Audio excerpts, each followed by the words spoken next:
Hello everyone, Thunderous Fulf here. Today's video is also going to be a little bit different, as this will be a behind the scenes video about my Ace Combat 3 Electrosphere Retrospective. I had to jump through some hoops to be able to make this video as well, and I want to tell you all the tale of how this video came to be. With that being said, let's dive right into it. Starting off with how long this video was in the making for, if you want to go all the way back to my initial interest in making an Ace Combat 3 video to begin with, that can be found on February 27th, 2021, when I expressed interest in making a video about Ace Combat 3 in my Ace Combat 7 review I had posted not too long ago at that point. This was the first time I had encountered the idea of emulating things on my own. I'm specifying the on my own part because I had been using emulation in the past, just the official kind. Whenever I utilize backwards compatibility, for example, to play an Xbox 360 game on my Xbox Series X, I am using emulation. It's just that emulation can come in both official and unofficial on your own forms. The main thing that stopped me from doing any sort of emulation at that point was because I was worried about the specs in order to play and record the game on my laptop. For reference, that laptop is the one that I am still currently using, that being a Dell XPS 13. An XPS 13 is nowhere near a gaming laptop. This is meant to be more of a productivity kind of laptop. That being said, it can do some gaming, but gaming is obviously not its primary intended purpose. It's got an Intel i7 CPU, 16 gigabytes of RAM, and an Intel Iris Plus graphics GPU. Needless to say, this thing can't run anything noteworthy, let alone at any high graphical settings. Back then, I wasn't aware of my laptop's gaming capabilities. Nowadays, I'm able to run games through Steam like the classic Battlefront, the classic Battlefront 2, and Tom Clancy's End War. I'm able to run the PPSSPP emulator to play games like NASCAR 07 and Ace Combat X Skies of Deception, things like that. Strangely though, while my laptop can handle running and recording games through Steam just fine, at least games from the 2000s through Steam anyway, emulation is where my laptop is brought to its knees. Emulation-wise, recording anything beyond the PlayStation 1 era makes my laptop go.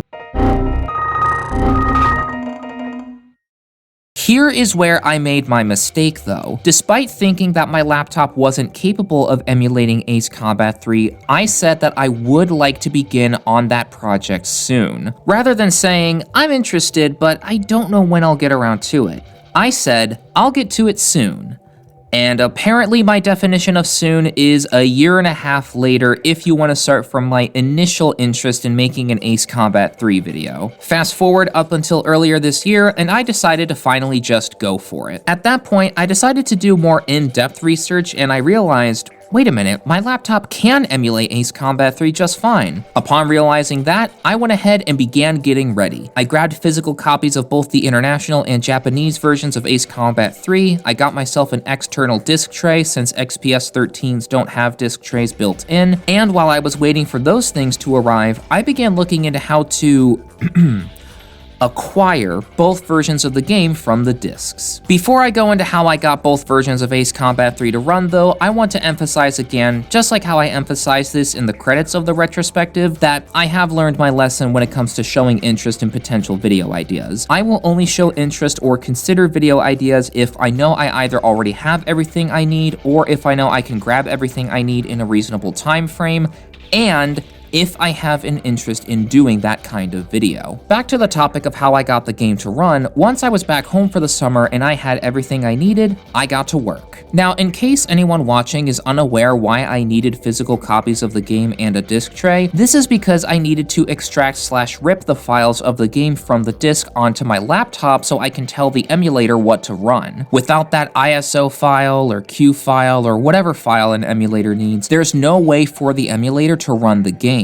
After downloading my extracting app of choice, my personal preference being 7-zip, the last thing I needed was some piece of software so I could actually rip the game files. And this is where I had the most trouble by far. The first piece of software I tried was ImageBurn. Now, I did my research on each disk ripping software before I went anywhere near that download button to make sure that it was legit. And it's a good thing I did, because ImageBurn is nowadays infamous for the latest version having pups. Not the cute pups, not the, oh, look at the puppy. I mean pups as in potentially unwanted programs. The pup in question that had a risk of coming bundled with ImageBurn OpenCandy. OpenCandy is a program that runs during the installation of other programs.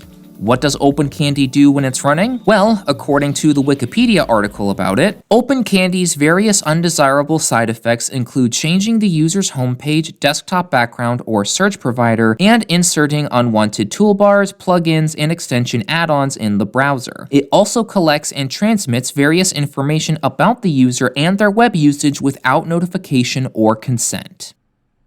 Hey yo, what the fuck? From what I read when researching ImageBurn, there was an option to not install OpenCandy when installing ImageBurn, and different forums led me to different spots where I could download ImageBurn without the risk of OpenCandy ever being present in the first place, but I just didn't even want to go near it at that point. I didn't want to take any sort of risk. So ImageBurn was out of the question now. On to option number 2, Info Recorder. I came across this option after coming across a YouTuber by the name of Electrosphere. Although I'm not subscribed to him, I have watched a video of his before. I watched his video on the Elgato 4K 60S Plus when I was doing my research on that before buying it. So I download and set up Info Recorder, I plug in my disc tray, and put in the international version of Ace Combat 3 to start things off, and I get to ripping the game files. That is until I would constantly run into error messages when it was trying to rip the files. I would start the whole process up again, and I would promptly get another error message. So I went to Google and I read that Info Recorder wouldn't do the job because of the copy protection that discs have. In other words, Info Recorder can't penetrate through the copy protection. So I think to myself,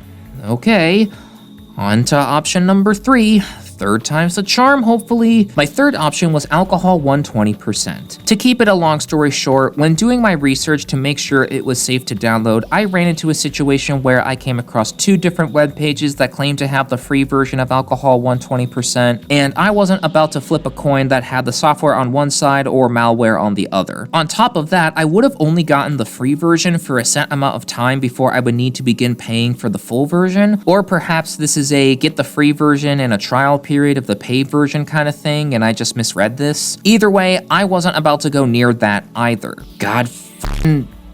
Okay, third time's not the charm here. I guess onto option number 4, I thought to myself as I approached the 4th and final disk ripping software I tried, ISO Buster. I was able to find some success with ISO Buster, but not the kind of success I was ultimately looking for. Something that didn't hit me until after all of this was that ISO Buster is more so a data recovery tool than it is a ripping software. I don't know if that had any effect on the results of using ISO Buster, or if that shouldn't have changed anything at all. In any case though, I was able to successfully rip the game files from the international version of Ace Combat 3, but when I tried to boot it up with EPSXE, it just wouldn't. I tried to rip the game files again, tried to play it in EPSXE again, nothing. At this point, I was at the end of my rope. ImageBurn wasn't safe because there was the risk of OpenCandy trying to take the place of my FBI agent spying on me. Info Recorder doesn't work because it wasn't powerful enough to break through the copy protection that discs have. Alcohol 120% wasn't safe because I would be flipping a coin with one side of the coin being the software and the other side of the coin potentially being malware, and ISO Buster didn't work for whatever reason, I still don't know to this day. After having tried 4 different pieces of disk ripping software to rip the game files, and with my patience at 0 at this point, there was only one other way for me to get both versions of Ace Combat 3. Disclaimer, I am not condoning nor advocating for piracy. I would much rather we either give multi-billion-dollar corporations more money or just be shit out of luck if they decide to pull the games from stores. If you want to play older games in a video game series you love, you either have to be content watching YouTube videos, spend an absurd amount of money on getting the original console and game, pray that they release a port or remaster, or be content with being shit out of luck. This has been the mandatory disclaimer regarding piracy of video games. Thank you for your attention and cooperation. For real though, if you were so inclined to experience gaming from the past and as a result take part in game preservation in a day and age where companies are more so letting us rent games rather than truly own them, I'm not suggesting anything, but if you were to take a specific course of action, there's nothing that I could do to stop you. After having gotten both the international and Japanese versions of Ace Combat 3, all that was left for me to do was set up the emulator properly. Shout out to Ace Combat fans' tutorial on what the best settings were, by the way. and to get the game running. After acquiring the PlayStation 1 BIOS and setting that up, along with changing other things in the settings, I got it to run. The real question is this: was all this legal?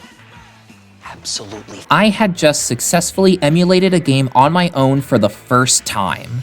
And as an added bonus of the totally legit method of how I acquired both discs of the Japanese version for Ace Combat 3, the fan translation patch was already applied. All that was left for me to do at that point was to play and record the game. Another notable thing that I want to highlight about the retrospective is how it was originally supposed to be just a review.